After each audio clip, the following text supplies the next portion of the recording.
So, I got the Nintendo Switch 2 just a few days ago, and I wanted to try it out for a couple days just to see what my full opinions were on it, because if you follow my main Instagram account, not my Grissy Grapes one, but my other one, you'd know how I felt about it before getting my hands on it. See, when I first got it, it was very easy to set up. It was pretty similar to the original Nintendo Switch.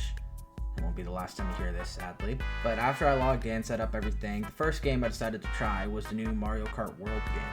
I played it for a while. It was a really fun game. It ran beautifully. The graphics were pretty nice, just considering how it's like I guess now like an open world game, because you can like leave the course and just drive around, do whatever, do your own thing. The most notable thing I saw was the improved frame rate in handheld mode.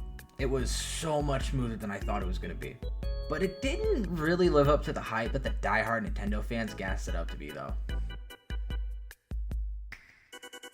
Like I said, the graphics looked really good for like modern day Nintendo console. It's not like Twilight Princess level of graphics, like not that hard, but also it's a Mario Kart game, so what should I expect?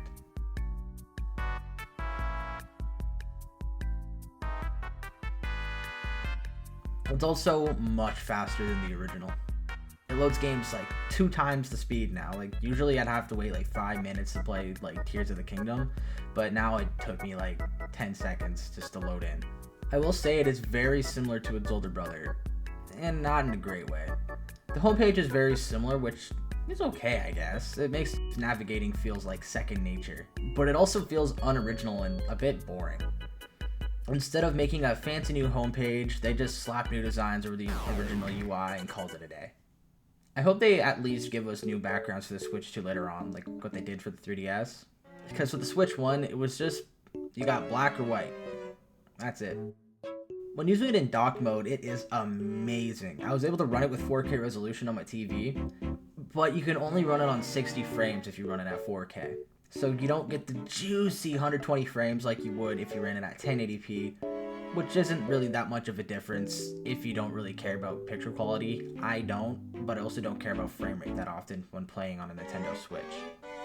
The triggers and the bumpers are actually a lot longer now. They run further down the side of the controller, which I actually enjoy. It's weird at first, but after adjusting to it, it's a nice little touch. Speaking of being longer, so's the console. The original Switch's screen is 6.2 inches, with the new one being 1.7 inches bigger. Doesn't really seem like a big difference there, but it is a considerable amount if you get them in person. But because of the Switch 2's bigger size, that means the controllers are also bigger.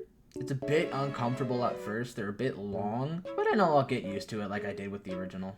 But to make this a bit more interesting, let's talk about the controller's negatives. There's already stick drift issues. It's long, thin, and the face buttons are bigger too, so I feel like I'm pressing down on a squished Skittle. There are no colored Joy-Cons either. Not a big issue, but it's boring. Where's the fun, Nintendo? When I got my first Switch, I loved the colorful controllers on the old console. Sure, they had Old Man Gray, but they had the bright, colorful, fun-looking controllers. People loved them so much, Nintendo started charging a low cost of just $99.99 for Joy-Cons. And look at the Switch Lite. The yellow one would look like a star if it was out in the sun. Now, don't get me wrong, I would too with how pasty I am, but still! The dock is also very sturdy. The whole package is, to be honest. Performance has also increased. It's a great upgrade, but not enough to justify the $800 in Canadian dollars. Digital game cards. I don't love this new feature, but I also don't hate it. The way it works is pretty much the Steam family's game share. Only one person can play at it at a time unless both parties have said game. God forbid you buy the Switch 2 at GameStop. There have been a lot of cases of people's Switches getting its screen punctured by the staff stapling the receipt to the box. And also there's a liquid screen protector on it, so please don't peel that off. The Pro Controller.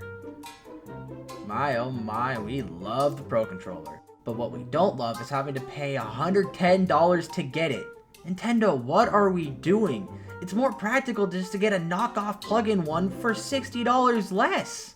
Nintendo, why do we need a camera and a built-in mouse? Why would I pay to use game chat and a $70 camera when I can just call my friends on, I don't know, Discord, Snapchat, Instagram, or just a crappy built-in FaceTime on your phone? But it's not all bad. We got a new console tour game.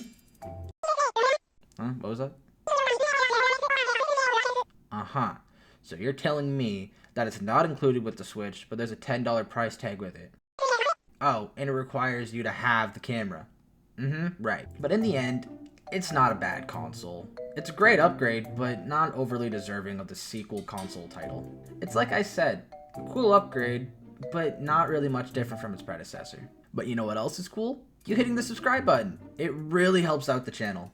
I'm trying to hit 100 subscribers by the end of the year. So if you or any of your friends like gaming content and possibly more reviews in the future, I highly recommend hitting the like and subscribe button. Anyways, that does it for me. Peace! This never happened.